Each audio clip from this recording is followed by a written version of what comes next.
Listen, man, it's the vibe session right here, Power 214 Radio, y'all. Hey, we always promise to have super dope guests on this show, y'all. Y'all know we the hottest out here in Dallas for independent artists, interviews, music, the whole spiel. Hey, man, we have the dopest artists on this show, y'all. And today, it is no different. So I'm super excited to have Famili-R on the show. Welcome. Hey, how's it going? How's it going, man? It's going good. I can't complain. Thank you for having me on the show. I appreciate it. Buzz Strong, love is everything. Thank you. Of course. I feel underdressed. Like, let me tell you, Famili-R is on the Zoom dripping right now, okay? I feel like I ain't doing enough today. I'm doing okay. You know. That's dope. Okay. So, for those that may not be familiar with you and your brand, tell us what city you repping today. I'm from Philadelphia, PA. So if you don't know, Philly in the building, city of brotherly love. You know what I'm saying? What you don't know, but if you do, you know where I'm from. You know how we get down over in the city of brotherly love. If you've been here a couple of times, things been a little crazy as of late, but it's all love. And I'm definitely in love with my hometown. I wouldn't trade it for the world. Dope. Listen, shout out to Philly. I'm an East Coast girl. I'm originally from Baltimore, so we like brother and sister cities. You know what I'm saying? Right down the street. Yeah, so I've been to Philly a lot. I used to come and get the cheesesteaks from, what was it, Geno's? Okay, you ever go to Max's? Never went to Max's, though. Max's is good. You got to give them a try. Honestly, this is a Philly thing. Most people don't know this, right? So a lot of out-of-towners, like, they come out and they go and they do the Max's, they do the Geno's, but that's not where you find the best cheesesteaks at.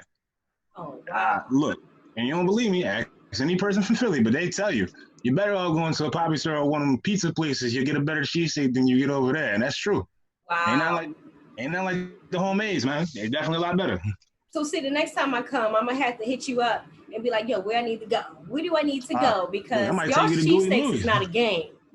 I might have to take you to Gooey Louie's. I'll take you down there. You probably won't want to go nowhere else. All right, that's the best. So, all right, next time I come, we're going to hit up Famili-R, y'all, because I'm going to tell y'all, Philly is known for their cheesesteaks. If you've never been, it's a beautiful city. It's beautiful people there.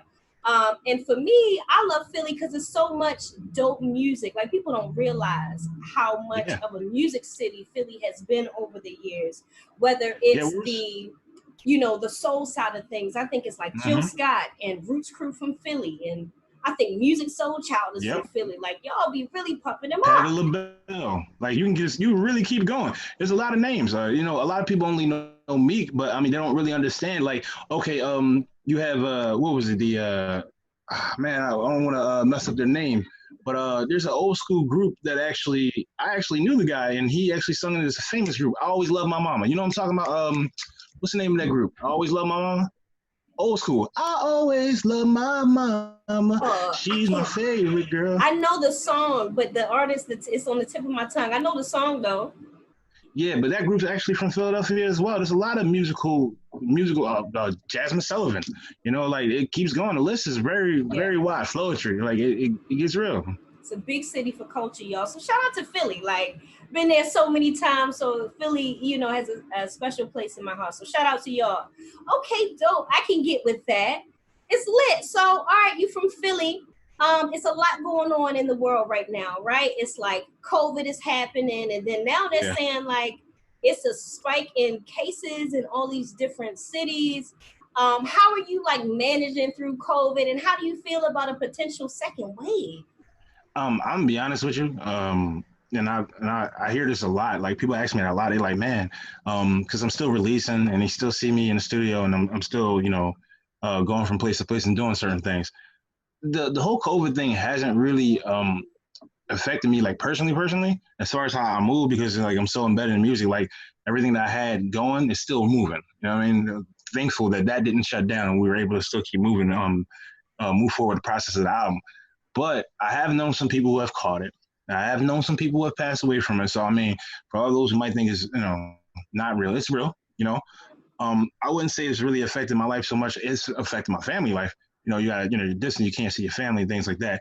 But as far as my work ethic, I've been like still kind of nose to the grindstone, because I figured like during this time when everything was shut down, this would be a perfect opportunity to get something ready and packaged and ready to go. When the world opened back up again. Okay. All right. Well, I am sorry to hear that, you have known some people that unfortunately, have passed away from it, but also happy that, you guys have been managing well through everything. You know what I mean? You looking fly and everything. A lot of people Thank were you, like thank you. affected big, whether it's loss of job or family or whatever. So shout out to y'all for at least able to keep things going. That's major right there. Yeah, Um, I ended up having to be a I ended up being one of the essentials. So I was blessed for that, but definitely hard work. Like getting out there when everything had just first started, it was crazy. yeah. It was kind of mayhem. The city really did shut down. Like it was kind of like living in a ghost town for a little bit. This stuff we like to talk to our kids about when they get older. Like this is a part of history. Like the world's changed. The It's world's funny changed. Now we because got to adapt to it. you're right. And some things are changing for the better. You know what I'm saying? Getting some places. Some things are not changing at all. You know what I mean? So That's a fact. It's crazy because I was talking to my grandma. I was like, Grandma, has anything like this ever happened? She's like, No. Even our grandparents are like, something this has never happened before. So it's crazy. So we got that going on, and then on top of that, right? Black America is in kind of a state of emergency right now. A lot right. of people are speaking out and fighting up against systematic things like police brutality. So kind of the pivot from COVID. And in 2020, we all have had to deal with both, which is heavy. Right. So how do you feel about the state of the black culture right now? Are you protesting? How do you feel about what's going on? Jeez, man. That for me, that's like a loaded question. Um, so, yeah, one, I just want to I don't know. I'll take the time to actually mention that before I say anything. Anybody who hasn't looked it up already, California is passing a bill to give all of us our reparations. So if you ain't looked that up, look it up. Look it Wait a up. minute. Look it up. Look it up. Get ready to vote. Look it up. It's $350,000 per person who qualifies. Look it up. Okay, Look it Dad, up. I'm about to Google it as soon as we done it. So look it up. But as far as it goes, systematic racism has been in place forever, and we know that. It's not something. I mean, it's in our comedy. We joke about it all the time because how normal it is, which is a bad thing. I feel like it's about time that we made an effort, a strong effort. I feel like we've had movements before and they dwindle, they die. And it's the first time that I live in the city of Philly. As much as the city of brotherly love, there's some other things to it too. So it can be a rough city. And I've never seen more unity in my entire life, ever. And it's funny, I was talking to this guy and he's a regular guy, you know what I'm saying? We chill politics stuff. And I was talking to him and he was saying to me, he said, I live in the hood, man. He said, I live in the heart of the hood. And he said, I gotta tell you, most times when you're walking around, you gotta be on your P's, Q's, watch your back. He said, I've never felt more safe in my entire life. I've never saw so much unity. So for one, I hope that continues. I hope that we realize that our fellow brothers are not the enemy. Two, I feel like even though there was a lot that did happen, because we almost burned our city to the ground. I'm gonna be honest. It was crazy here. City was on fire for like 3 days. Like Philly was wilding out. But this is the first time that I've in my lifetime seen something move, seen a shift, seen a change in energy. And I feel like if it took that to get there, although it may not have been, the easiest course of action, and there were some things that happened during that time that I may not fully agree with everything, but we're moving in a positive direction. And I can't really recall, they talk about, being un-American to do these things, but I can't really recall a time where America hasn't actually made these kind of changes, major changes, where there was violence, there was some kind of uprising, something major had to happen. And, unfortunately, because, no one wants to be on the side and say, oh yeah, it's cool to loot, it's cool to tear down your neighbor. But unfortunately, when people aren't being heard, it's been back since Pac. How many times let people ask you, and say, can you please? You gotta think. I think Michael Shea said it best, and I actually quoted this in a lyric. Just to be civil. I know that's been going around too. They actually now it's going around, but I caught that a while when it first dropped. And he was just like, we just asking them to be civil. You had the gays who asked for equal, and we asked for civil, and we couldn't even get that. So when these things happen, you see these people are angry, they're hurting. And it's fueled by the rage of the fact that this happened for the world to see. And these people did not care. I don't really know what they expected. Rodney King was beat within an inch of his life. This man lost his life. They saw Rodney King from Skyview. This man, we could see his face and the tears in his face. We saw the urine leak down the street when he passed away, you know.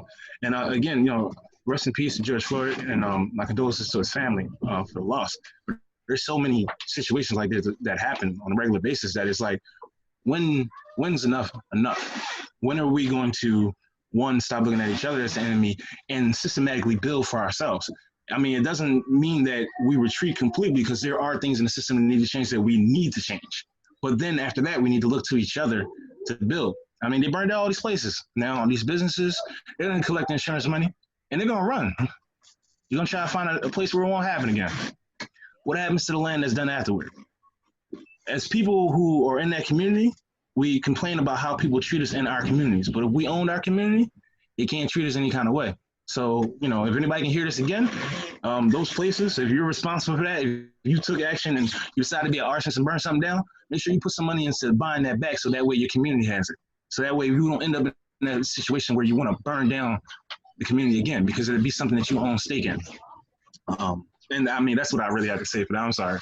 Probably went a long time. You drop knowledge, you drop gems, and I love it when artists are in tune with what's really going on. Like, I can tell you're in tune, and you spoke a lot of truth to power in a lot of things that you said. You know what I mean? Even starting with the unity piece, I'm gonna have to agree with you 1 million, trillion, billion, 1,000%.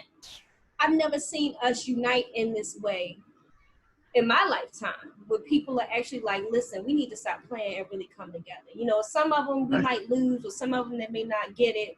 That's part of it, but that's one piece. And what you said was right. Like, asking and saying, please, can you please stop? Or can you not do this? Or knocking on the door all the time. You know, people have done that peacefully for a long time. A lot of people are bringing up the fact that, like, Colin was kneeling. That was peaceful. Y'all ain't hear him. And now that everything's on fire, there's change. So sometimes, just like you said, got to get ugly before it get pretty. And I think that's what's going on. So I think as a people, we're going to level up a little bit after this. It's going to take some time to rebuild, like you said, but I think we're going to build some dope things. That's my hope, at least. But I think it's going to happen. Yeah, I mean, during this time, I also saw the rise of Black business through social media. So you got all these places that starting out a business on social media, and they're making good money. I know, for one, like, I'll give you an example. I know a girl, she started out selling candles because Mother's Day was coming up. Then she thought she would venture out and start selling sea moss, because people are really into that in the health scene right now. You know, Black communities all over sea moss, and it's for good reason. So then after that, she decided that she was going to sell seafood platters. Okay? So now she has this business where she's selling all kinds of different things. Orders are through the roof. You know, I reposted her a couple times. I try to make sure I support.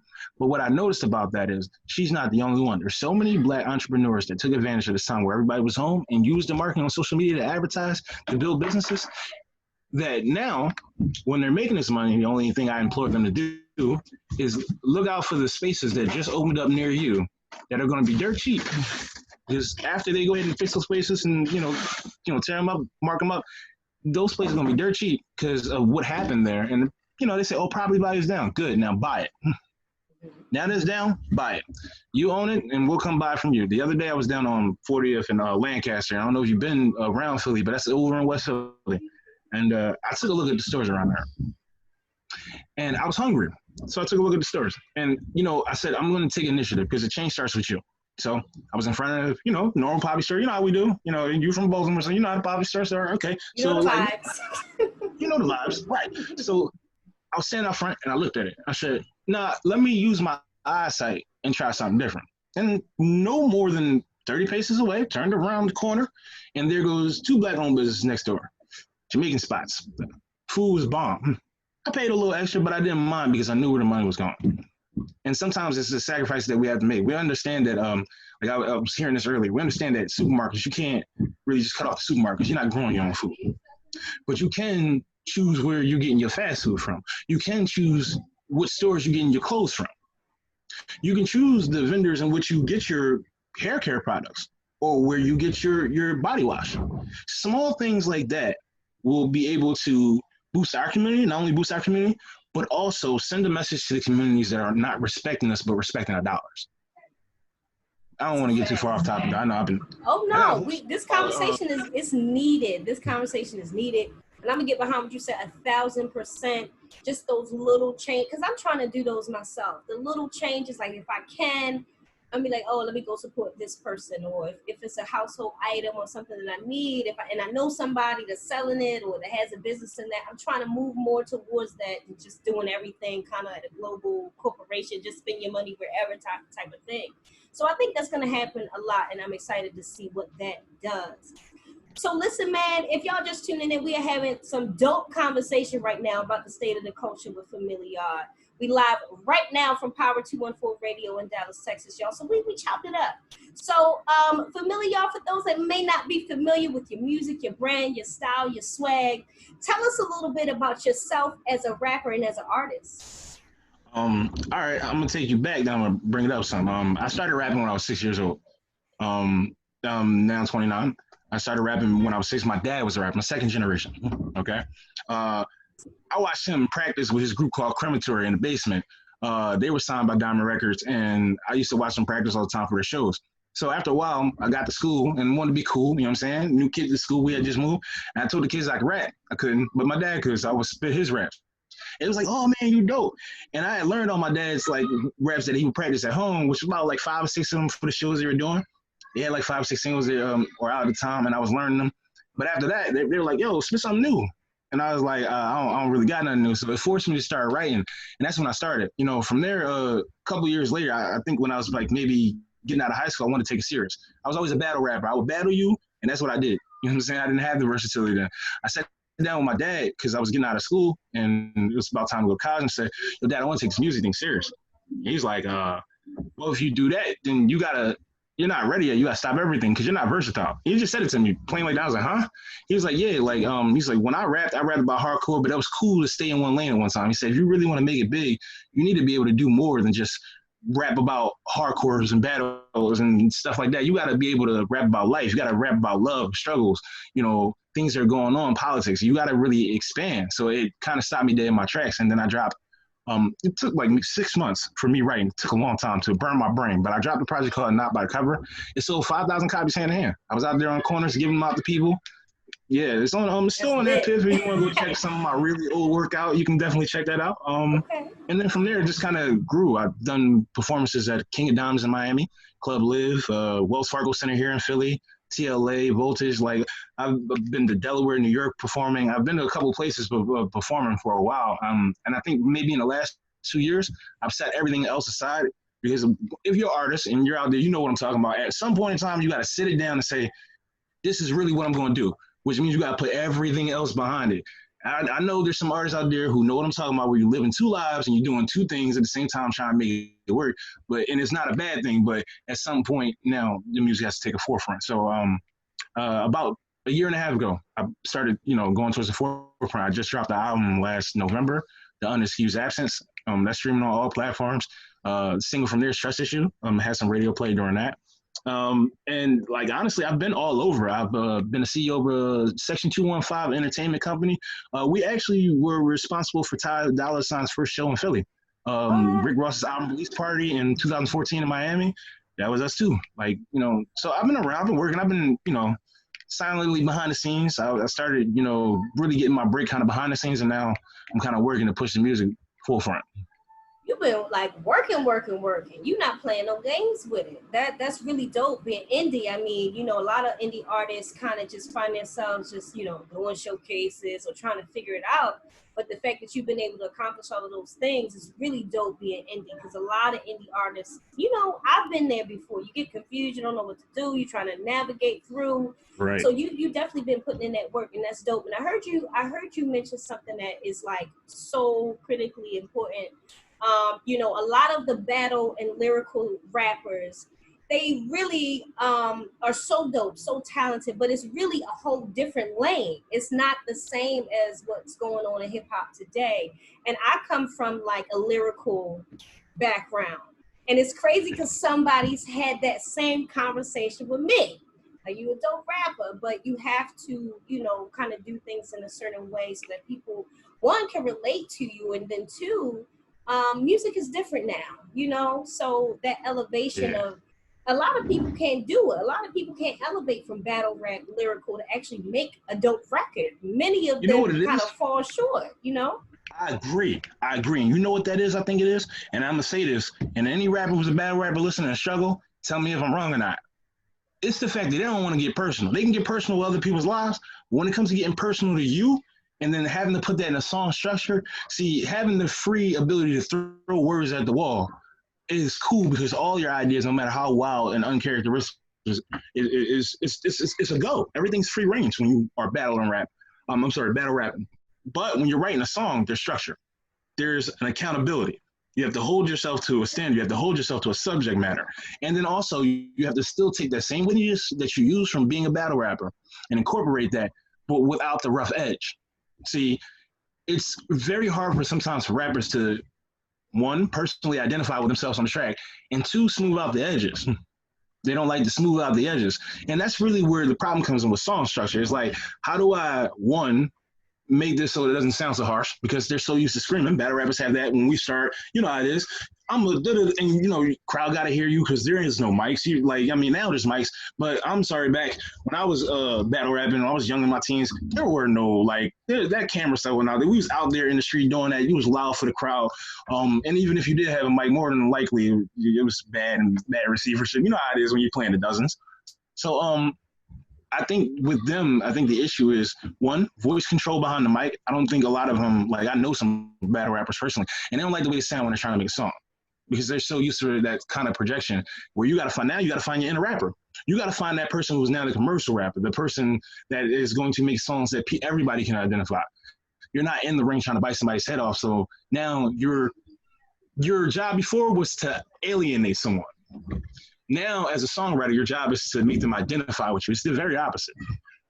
So I think that's what really is an issue. And it was an issue for me for some time. But honestly, what helped me, I picked all the things that I didn't want to talk about. And I talked about that first. It made for great content. But I figured if I can get that out there, everything else was easy. I can talk about anything after that. Yep. And once you were vulnerable, like vulnerability is a big part of this. You know what I mean? So I completely agree with you on that. So with that said, with you coming from a battle rap background, I'm really interested to know who's your top 5 dead or alive.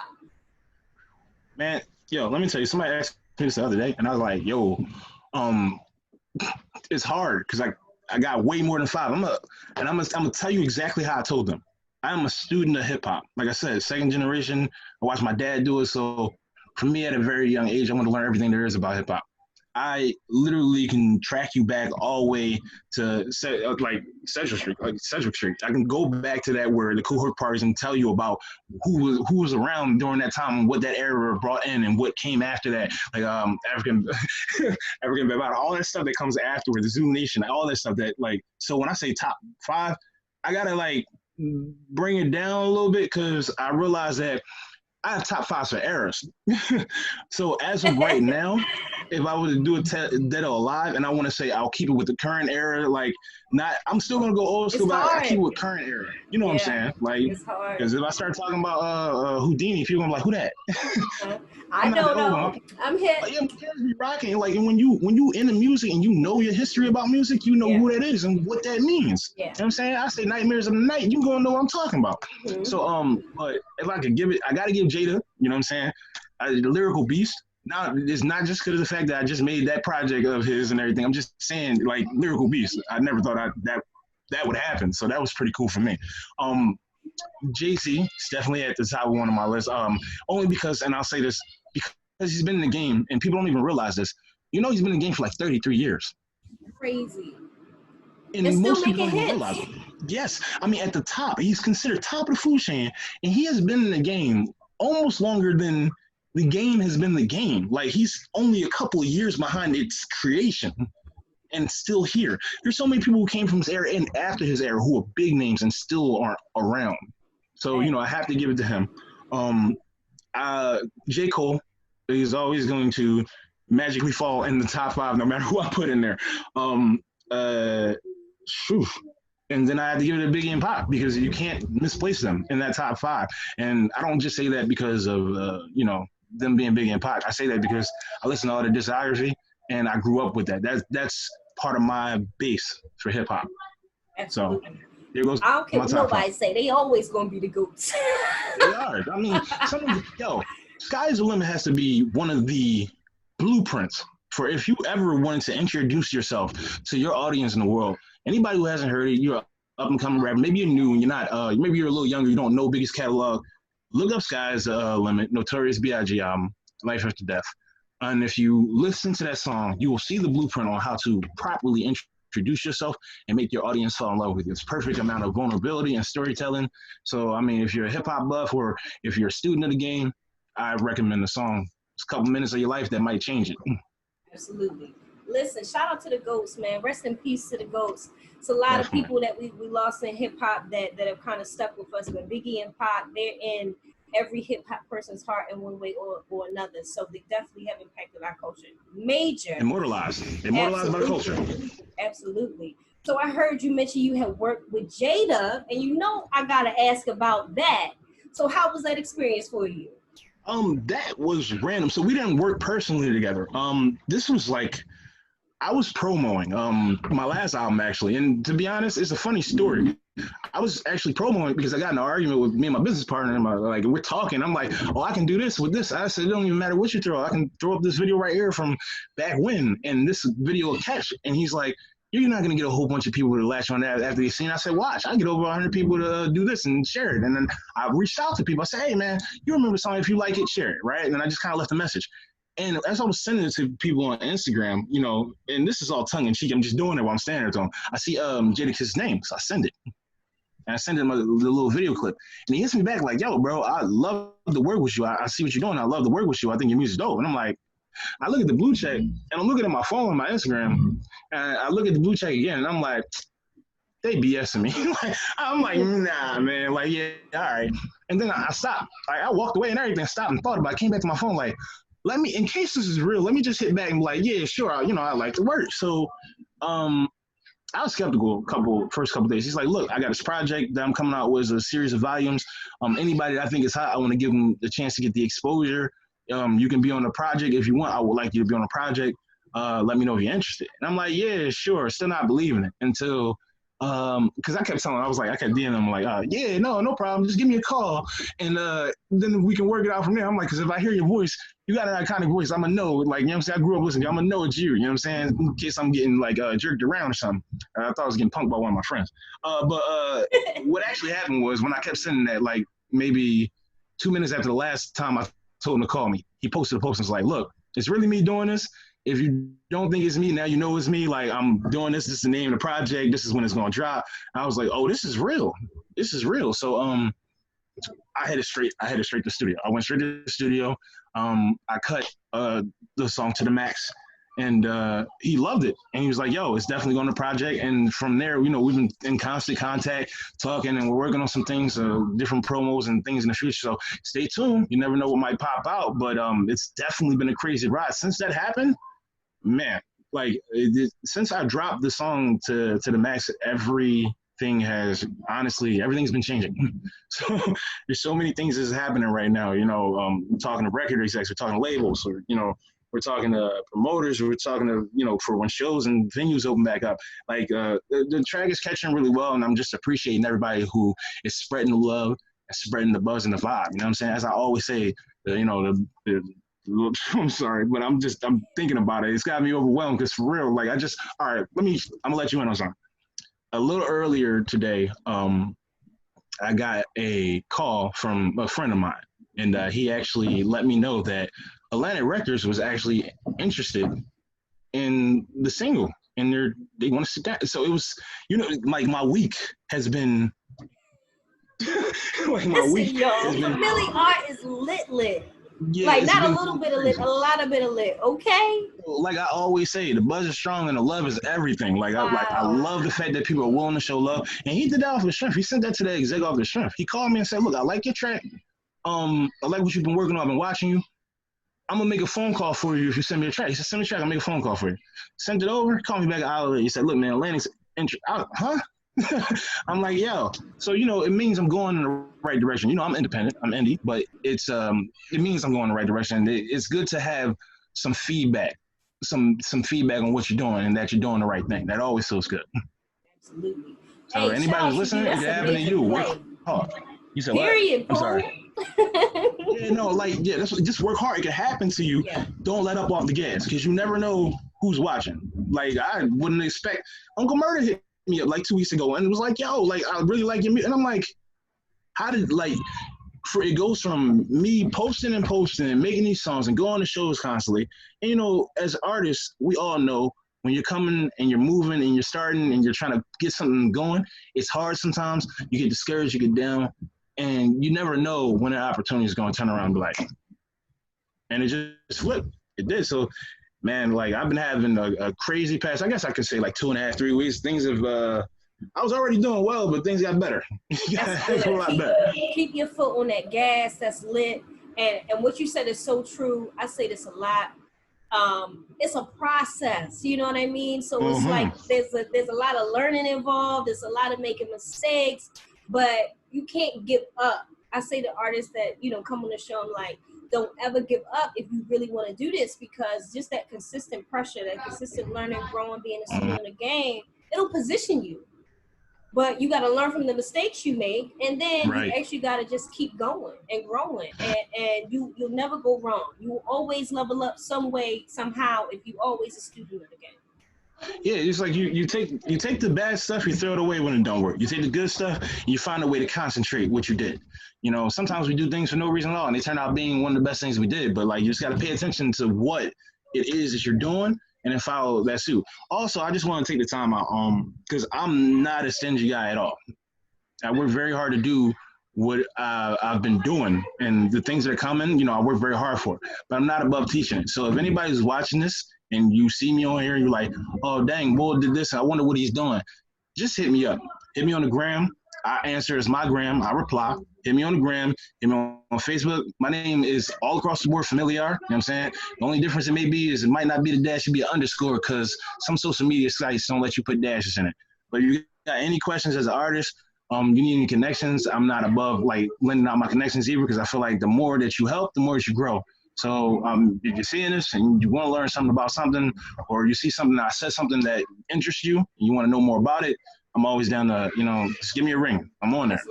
That's a vibe right there. Major vibes, dope vibes only, good vibes only. Right here on the vibe session. It's a whole, we just created a whole vibe. Listen, he got the good vibes shirt. Yeah, I'm here. Good vibes. You know what I'm saying? I'm with you. I'm right there with you. The energy is on 1,000. Look, I had to show out. I know I was coming on the show. I said, look, I'm saying. I appreciate that. I love it. I mean, is that black owned? Can I get me a good vibe shirt? The good vibe shirt. See, the really good vibe shirts, I had this one made because I saw it. I saw it on a magazine, and I was like, I need that shirt, and I couldn't find it, so I went out to a t-shirt guy, and I had it made. He's not there anymore, but I can link you with somebody who I think might be able to duplicate it. So if you're really interested in it, DM me, get back with me. We're gonna talk after the show, and I can get you on. Y'all not playing. He said, I got this custom flex on it. Yeah.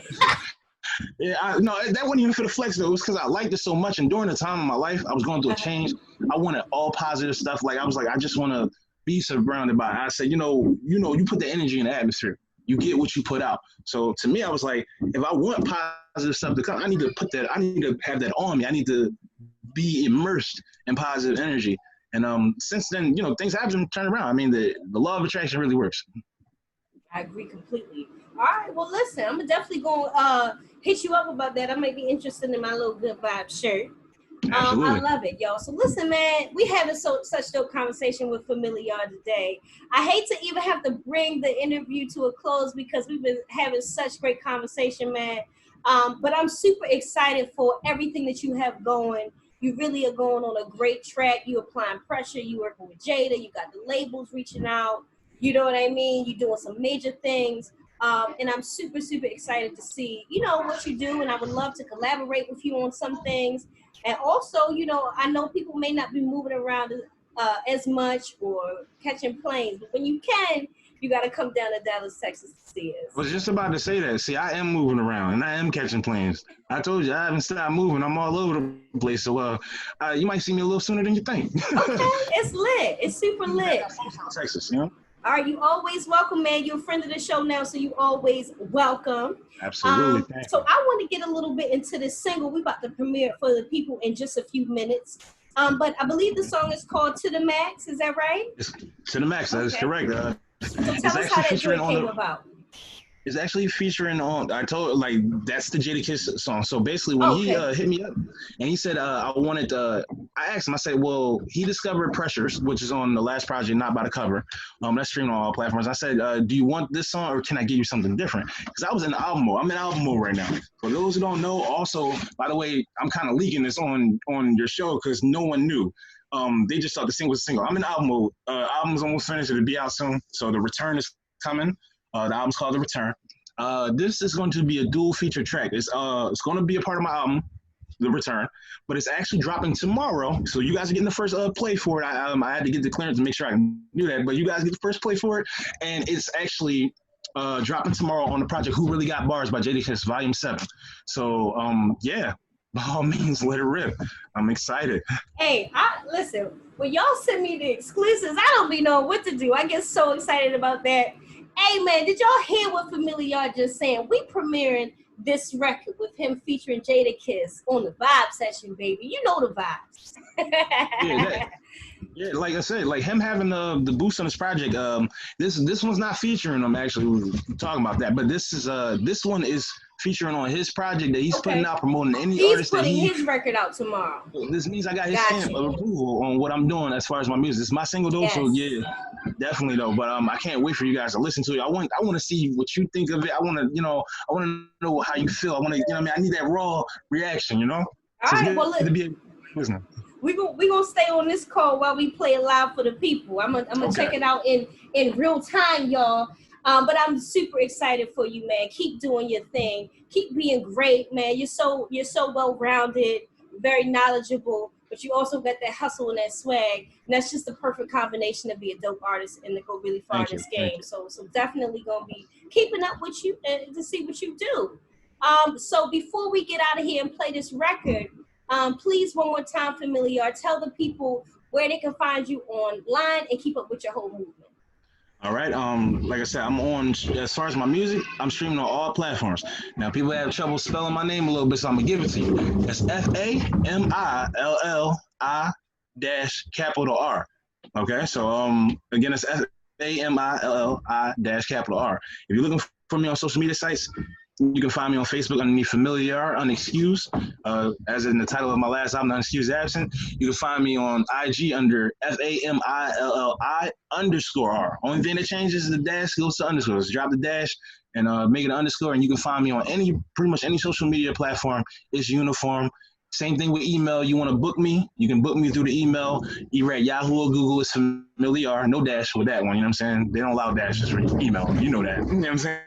But if you want to find me, you can find me anywhere underneath the same name, it's uniform, and I'm open. I will respond because, I like people, you know what I mean? I like to deal with the people. I like to be a man of the people. You know what I'm saying? If you want to talk to me, let's talk direct.